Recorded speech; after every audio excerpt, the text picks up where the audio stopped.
오늘 상승 탄력 잘 받아가는 미증시입니다. 미국 현지에서는 어떻게 보고 있을까요? 미국 증시 전문 유튜버 유사남님 연결해 들어볼게요. 유사남님 안녕하세요. 네, 오늘 장 어떻게 보고 계실까요?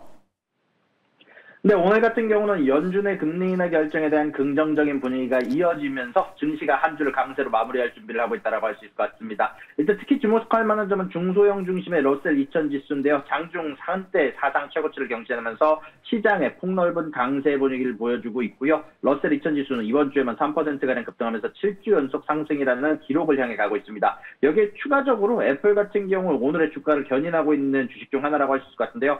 아이폰 17 판매를 시작하면서 긍정적인 요소를 받아가면서 오늘 전반적인 상승을 이끌고 있다고 정리할 수 있을 것 같습니다. 네, 오늘 장에서 꼭 체크해야 할 주요 뉴스와 이슈 부탁드리겠습니다.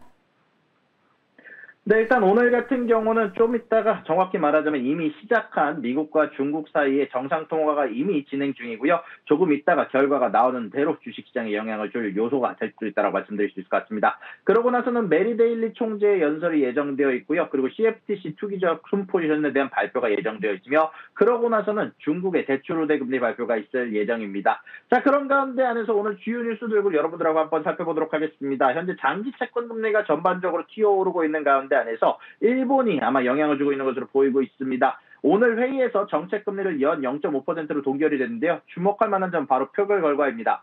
7대2로 동결이 결정됐는데 반대표를 던진 위원이 2명의 위원이 나오면서 0.75%의 금리 인상을 주장한 사람들이 나타났는데요. 우에다 총재 취임 이후 금리 인상을 주장하는 반대표가 2표나 나온 곳은 이번이 처음으로 일본 내 금리 인상에 대한 압력이 커지고 있음을 명확하게 보여주는 신호다라고 할 수 있을 것 같습니다. 자, 거기에다가 추가적으로 여기서 끝나는 게 아닌 이번에 BOJ가 대규모 상장기술 펀드, 즉 ETF 매각 계획을 발표하면서 통화정책 정상화를 향한 또다시 한 걸음을 내딛는데요. 동시에 다음 달 금리 인상 가능성도 열어두었기 때문에 매파적이다라는 평가를 받고 있습니다. 오늘 일본은행은 시장 가치로 75조 엔이 넘는 엄청난 규모의 ETF 보유고를 연간 약 6조 원 규모로 매각한다라고 밝혔는데요. 이 속도라면 전체 매각에는 100년 이상이 걸리는 셈이기는 하지만 우에다 가조 총재는 100년 이상 계속 팔 생각이다라고 하면서 시장의 충격을 최소화하면서 점진적으로 ETF를 매각할 수 있다라는 것을 시사를 했고요. 여기에다가 이런 분위기를 반영하듯 우에다 총재 역시 기자회견에서 10월 금리 인상 가능성을 배제하지 않았습니다. 그로 인해서 다음 달 말에 열릴 회의에서 금리 인상이 될 가능성을 50% 이상으로 보이고 있고요. 그로 인해서 미국의 장기 채권도 영향을 받으면서 30년물 채권 금리도 소폭 상승하는 모습을 보여주고 있다라고 정리할 수 있을 것 같습니다. 그리고 그 다음 소식입니다. 미중 관계의 향방을 결정할 중요한 통화가 현재 진행 중인데요. 도널드 트럼프 대통령과 시진핑 중국 주석이 오늘 기준으로 오전 9시부터 한국 시간으로는 오늘 밤 10시부터 전화통화를 갖고 있었는데요. 일단 이번 통화의 최대 현안은 단연 동영상 플랫폼 틱톡의 운영입니다. 틱톡의 중국 모회사인 바이트댄스로부터 미국 사업권을 오라클들이 참여하는 미국 투자 컨소시엄으로 넘기는 기본 합의안에 대해서 두 정상이 논의할 예정이다라고 얘기가 나왔고요. 트럼프 대통령은 미국에 엄청난 돈이 될 것이다라면서 딜에 긍정적인 신호를 보내면서도 최종 결정은 시 주석과의 대화에 달려있다는 입장이어서 이번 통화가 틱톡의 미국 내 생존 여부를 결정지을 분수령이 될 전망입니다. 틱톡 문제를 넘어서 이번 통화는 그뿐만이 아니라 반도체와 히토류 등을 둘러싼 양국의 무역 갈등을 완화할 수 있다는 계기가 현재 미국 내에 퍼져 있는데요. 트럼프 대통령은 모든 것은 거래에 매우 근접해 있다라고 언급하면서 중국과의 관계가 매우 좋다라고 강조했습니다. 특히 엔비디아가 최근 좋은 실적을 보여주긴 했지만 엔비디아의 운명도 이번 통화에 연관이 돼 있는데 엔비디아가 미국의 대중국 인공지능 칩 수출 통제와 중국 정부의 자국산 칩 사용 압박이라는 이중고를 겪고 있기 때문에 이런 부분들까지 과연 이야기를 나눌 수 있을지가 과연 이번 통화의 주요 포인트다라고 여러분들에게 말씀드릴 수 있을 것 같습니다. 자, 그리고 마지막 소식입니다. 세계적인 물류기업 페덱스가 시장의 예상치를 뛰어넘는 강력한 1분기 실적을 발표했습니다. 그리고 페덱스 같은 경우는 미국 경제의 풍향계라고 불릴 정도로 페덱스 같은 경우는 현재 미국 경제의 수요를 잘 알려주는 측면이 있는데요. 페덱스 같은 경우는 이번 실적에 대해서 EPS를 3.83달러를 기록을 하면서 시장 전망치 없던 3.59달러를 크게 뛰어넘는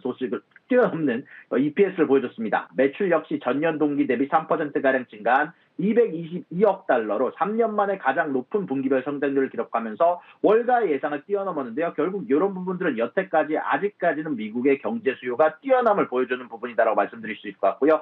이런 호실적은 핵심 사업인 페덱스 익스프레스 부문이 이끌었습니다. 보였습니다. 특히 미국 내 국내 포장 물량이 5%가량 증가하면서 9분기 만에 최고치를 기록을 했고요. 반면 화물 운송을 담당하는 프레이트 부분은 매출과 영업이익이 모두 감소하면서 다소 부진한 모습을 보였는데 관세에 대한 영향이다라는 게 대부분 애널리스트들의 평가입니다. 그리고 가이던스 향후 전망에 대해서는 엇갈린 신호가 나왔는데요. 매출 같은 경우는 연간 매출 성장률 가이던스를 시장 예상치보다 훨씬 높은 4에서 6%를 제시하면서 자신감을 내비쳤습니다만 여전히 관세에 대한 영향 덕분인지 이익 전망, 연간 주당 순이익 전망치는 시장 컨센서스를 밑돌게 제시하면서 신중한 입장을 보였습니다. 특히 페덱스는 변화하는 글로벌 무역 정책 그리고 그중에서도 지금 통화 중인 미국과 중국 간의 배송량 감소와 통관 비용 증가로 인해서 약 10억 달러 규모의 부정적 영향이 있을 것으로 예상을 했는데요. 그리고 이런 부분들에 대해서 도전 과제에 대응하기 위해서 페덱스는 앞으로도 비용 절감 프로그램 10억 달러의 비용을 절감하기 위해 추가적으로 프레이트 사업부 분사를 차질 없이 진행 중이다라고 밝혔고요. 또한 이번 분기에 5억 달러 규모의 자사주 매입을 실시하면서 주주 가치 제고에도 힘쓰겠다라고 얘기를 하면서 전반적으로 주가 상승으로 이어지고 있다라고 정리할 수 있을 것 같습니다. 여기까지 미국 경제 유튜버 유산남이었습니다.